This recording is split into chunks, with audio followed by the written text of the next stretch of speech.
Just want to let you lot know that if you're watching this clip on the Fozcast YouTube channel, the full episode is now available to watch exclusively on Spotify, and it's free. Come on.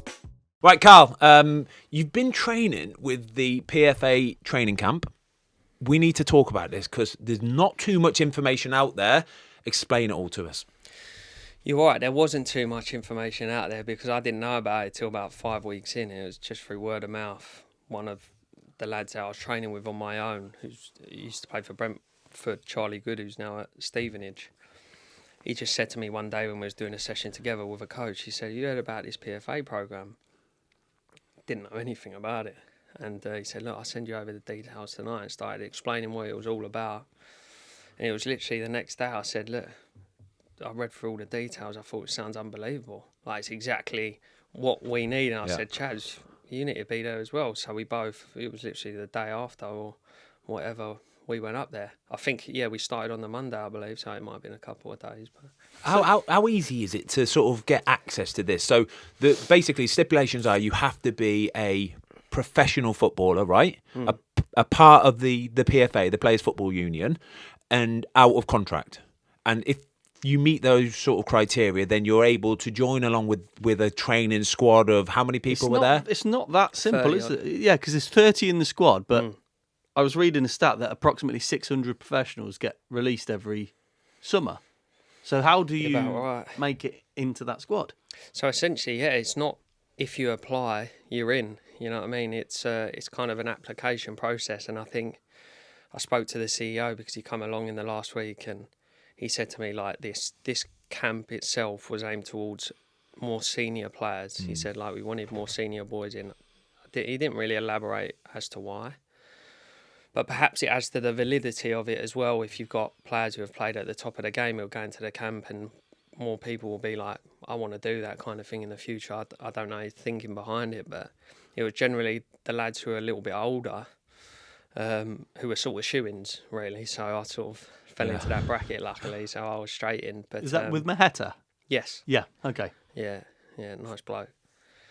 Yeah, he was there at the end, and I think overseeing the sort of final week and that, and I think he seemed quite pleased with everything and how it had gone. Is it the sort of thing that's, by the sounds of it, it's the sort of thing that probably should have been up and running in previous years, but going forward could be a whole lot bigger? Because like Tom said there, if there's 600 players get released every season, and there's going to be a fair few of them when the season starts still out of contract, still looking for clubs, still looking to be training and keeping fit, then they need to increase the amount of people that can come and join in the camps, right? Yeah, I think it will become the norm, to be honest, because they done like a trial sort of period. I think it was 2 or 3 weeks last year. This year was a full-blown 10-week camp. And it went very well. The feedback from the players and the staff, it went really well. So I think it will become the norm moving forwards. And there was conversations that they'll either make the camp bigger, or they'll have us kind of north and south. They stuck it in Ashby, which is pretty much in the central of the country. So it was 2-3 hours max from each kind of area. So it worked for everyone. But whether it would have the capacity, that particular place, to make it 60, 70 people, whatever it may be, it might be difficult. So they might end up doing a north one and a south one. What's the training like? Is it like being at a football club, basically, where you're doing a bit of gym work in the morning, then out onto the grass, you might do a double session that day? Is it intense? What's the level like?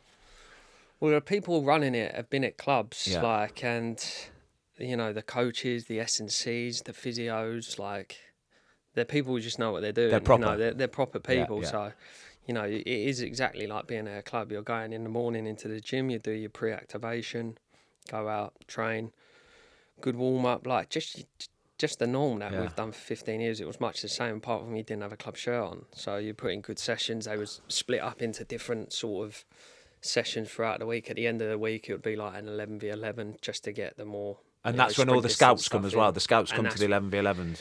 And that's when the scouts would come. Some weeks we would laugh because there wouldn't be too many there. Other weeks, you might have 10 or so.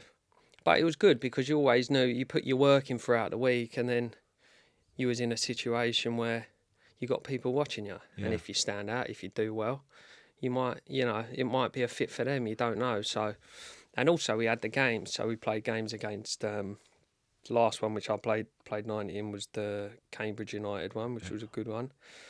I played Man United's under 23s and a few others. There was always just constantly trying to find us a game, which was easier before the season started. Then when the season started, it was a little bit more difficult, but they still managed to do it. You mentioned before the camp, you were just training with a mate of yours and you got a coach involved. You got like somebody that was a bit of a freelancer. So at that point, you have to pay for that coach though, right? Yeah. So that's why this whole scheme is an absolute godsend, because like I said, when you come out of football, a lot of players don't know this, a lot of people don't know this, is once your contract ends at a club, so it's normally contracted to, I think, is June or July, you get an extra month pay, you do. So it's a PFA thing, it's up to kind of, whatever it is, you get an extra month's pay, but after that then, that's it. So you spent 15 odd years getting money coming into your bank account, it sounds all lovely, but then all of a sudden when it stops, it's like, oh gosh, like this is real world stuff now, isn't it? Yeah. So we're paying for them sessions for quite a few weeks before that PFA can come along. And to be fair, like I've been in the game since the PFA camp stopped. I've kind of set up my week in a way of where I can kind of train myself. I do one session a week with a coach because there's certain ball drills and stuff that you can't do on your own. But in terms of the running and the sort of metrics that I want to hit throughout the week, in terms of like total distance, high-speed running, sprint distance, accels, decels, I kind of know what I need to be hitting in that week. So I don't really need a coach for that, do you know what I mean? I just need to have a mindset where I'm like, right, I'm going to go grind this out on a pitch where the dogs are running across your line and whatever else. But in terms of the knowledge, I've got it. So a lot of it I can do myself, to be honest now. But I do, I have that one session a week just where you're just doing ball work, really. The initiative with the PFA, obviously, that you can only see it growing, and it will only grow, because you think about like from a scouting system, from academies, but when they're picking up kids in 6 and 7 and 8 years of age, and the focus is very much on youth. But if you've got a pool of 30, 40, 50, if they do 2 or 3 training centres across the country, and you've got, let's say, 100 pros there of real quality, real experience, and we're not talking just 37, 38, we're talking guys like yourself that have got really, really good years ahead of you. Why wouldn't clubs be just chomping at the bit? Not only that as well, now that the transfer window is finished as well, there's certain free agents like Carl that will become gold dust, absolute gold dust, because you'll have clubs that they've got their squad ready for the season, but everybody knows that injuries happen. They do. If somebody picks up a big injury, you can't just go out and replace that. But if a free agent is available and they fit the bill, that's where this is so effective, isn't it, this scheme? Yeah. Yeah, and we gave them a bit of feedback that maybe it would have been good to actually start the camp a little bit later, just because we could have done with an extra couple of weeks after the window had closed. Yeah. Because the reality is, and I get it from a business perspective, football clubs, and football is a business at the end of the day, they want to go for the younger players at the Premier League clubs. They want to take them on loan. And generally, most clubs want to have a younger age profile within their squad these days. So they've got the whole time up till the transfer window closes to make them deals happen. Now, our camp finished actually sort of just before, I believe, that deadline day. And in reality, we was quite aware that we'll probably come a bit more into the fold after that window's closed as the weeks go on. So do you feel that, as you, like I say, you've played football for 15, 20 years now, as you've got through your career, have you noticed that clubs have really started to go for the younger players now? The older players now, I remember back in the day, if you were 35, 36, 37, you would still be you'd still have a chance of playing, you'd be all right. But nowadays, it seems it's almost 30, 31, 32 max. I'd actually say less. Really? For a year, just from feedback that I've had from clubs, not just for myself, but for some of my mates and stuff like that,